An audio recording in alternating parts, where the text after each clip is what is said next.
Did Fujifilm fail photographers with the Firmware 4.0 update? I'm Giovanni. This is Geek Beat.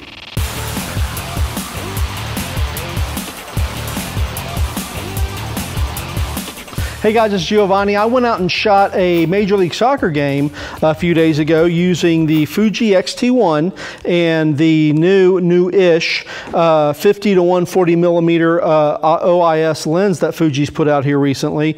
And wanted to give you guys some feedback of what I found, what some pros, some cons are, things that I'm working through right now with the setup, because I've really committed to the system. In fact, I'm getting a second X-T1 that I'm going to borrow from somebody to be able to use at Lollapalooza next weekend, and I want to make sure that I give you guys some insight that doesn't come from the Canon world, doesn't come from the Nikon world, and there's a lot of coverage out there for Sony. There's not a lot of coverage on the Fuji setup. So first and foremost, let's look at the 4.0 upgrade to the Fuji. Now, this has been a long time coming. There's been a lot of hype around this on the internet, and some folks aren't getting the full benefit out of this, or at least from what I'm reading, there are some folks that are frustrated with what was expected out of the upgrade and what they're actually getting. So let's talk about a few things you can do to make sure you're getting the most out of this Firmware 4.0 update. So the first thing you want to do is you want to look through your menu and look at the mechanical versus the electronic shutter on the camera. Now, these are two different ways that you can shoot. Electronic shutter is really nice whenever you want to shoot in an area that requires,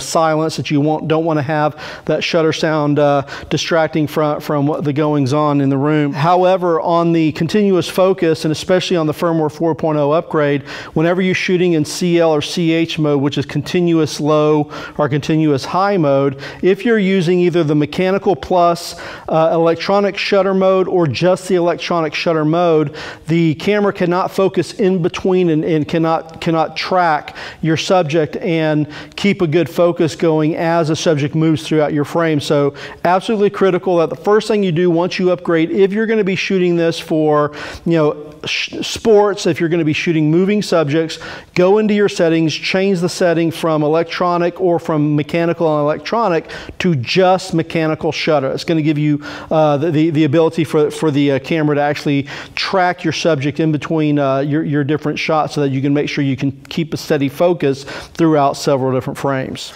Number two, make sure you've got face detection off. When you've got face detection on, the camera uses the slower CDAF to focus and track objects within your frames. You want phase detection autofocus, which is faster, and you only get that if you've got face detection turned off. So that's going to help with the performance on the new Firmware 4.0 upgrade. The next item you need to do is make sure that you've got high performance mode turned on now. A lot of folks don't even know that this exists. Some people will turn it off in order to save battery life. I just make sure that I carry extra batteries with me because I want to get the most out of my camera whenever I'm shooting. So by default, my cameras always have high performance mode turned on, but if you have it turned off, then it's gonna cause the camera not to respond as quickly whenever it's trying to focus, especially when you've got fast moving objects. So let's make sure that that's turned on.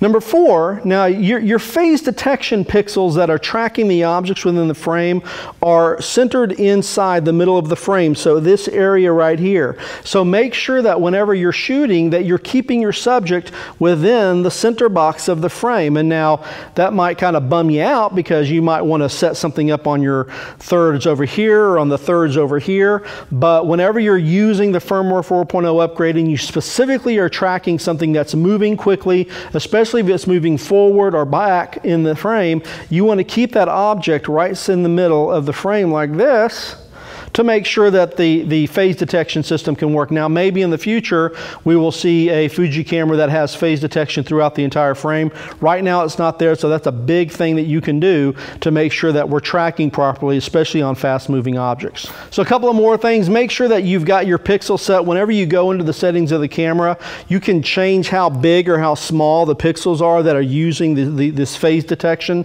system. The largest that you can set that is a 5x3. Make sure that you've got that set at 5x3. I find that it helps, especially if I'm shooting things like soccer, if I'm shooting hockey, sports that require, football, sports that have the subjects moving around the frame quite a bit.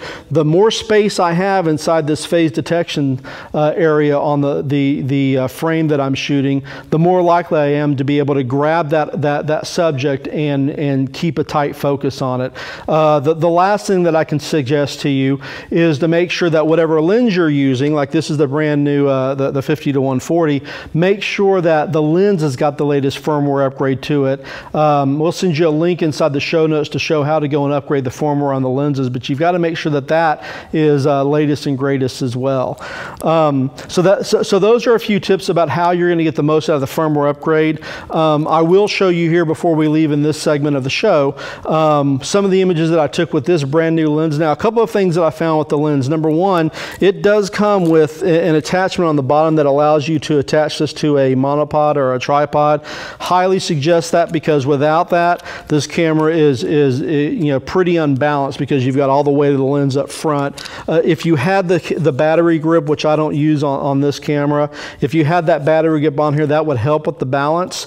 But because the camera is so small, and I've even got pretty small hands by standard kind of measurement, it's still kind of difficult to hold onto the camera, especially if you're running around with this big heavy lens on it. So what I did is I had the monopod or tripod attachment on the bottom of the lens, and I was running around the field using a monopod to steady the camera. The other thing that I noticed in shooting with this is, back in the days when I was using the Canon cameras, I typically shot aperture priority mode with everything that I did. So I was allowing the camera to make the determination on shutter speed and make a lot of decisions for me.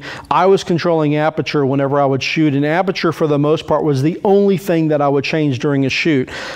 Because of the way that the Fuji is set up with all your manual knobs up on top, even when you're shooting in auto mode, you have access to all this stuff a lot easier. And I think a lot of the reason why I fell into shooting in aperture priority on the Canon cameras was because flicking back to a touch screen or flipping back to a menu system on any system is inherently more difficult to do, especially when you're in the heat of the moment and you're shooting something like sports or documentary type stuff, when you've just got to get the shot. The Fuji cameras tend to allow you to, since they allow you access to all your controls up here, and they're always available and they're always going to function for you, and they're much easier to get to.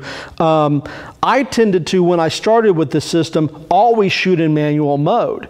And I was having some challenges at the soccer game the other night because I wasn't getting the shots that I was wanting, and they weren't turning out the way I wanted to, and I was missing some shots. And then I kind of stepped back and I thought, well, you know, what was it about that Canon system that allowed me to get these shots and not miss the shots? And I kind of remembered that I was always shooting in aperture priority. I took that philosophy of the way I used to shoot, and I started doing that with the Fuji in the second half of the game, and I didn't miss any shots. So if you're going to make a move, and whether you're making a move to Olympus, to Sony, to Fuji from a Nikon or a Canon or another DSLR system, one thing I might suggest to you is think about how you used to shoot with that other setup as a baby step, and replicate that on the new system before you start going in and trying to exploit some of the new benefits you get from the new system. That's just something that I found, and it worked like a charm for me, because at some point in time, as photographers, we want to be creative, we want to try new stuff, but we also have to get the shot for the client, right? So, you know, whether you're shooting for, you know, for editorial, for someone else who's paying you, a sponsor, whoever you're shooting for, you've got to make sure you take care of them, and we can't spend a lot of time goofing around with the equipment. So I fell back on some tried and true methods, and that helped me out quite a bit, and the pictures look fantastic. If you like the tech news and the tech reviews and the cutting stuff in half and the general goofiness that we got going on at GeekBeat TV, we like you supporting us. If you could, if you're so inclined, go to geekbeat.tv/patrons, have a look at what we've got to offer. We'd love it if you could help us offset the cost of production. We'd like it a lot. It'd be great. Be fantastic. We'd like it. Go and do that now. Help.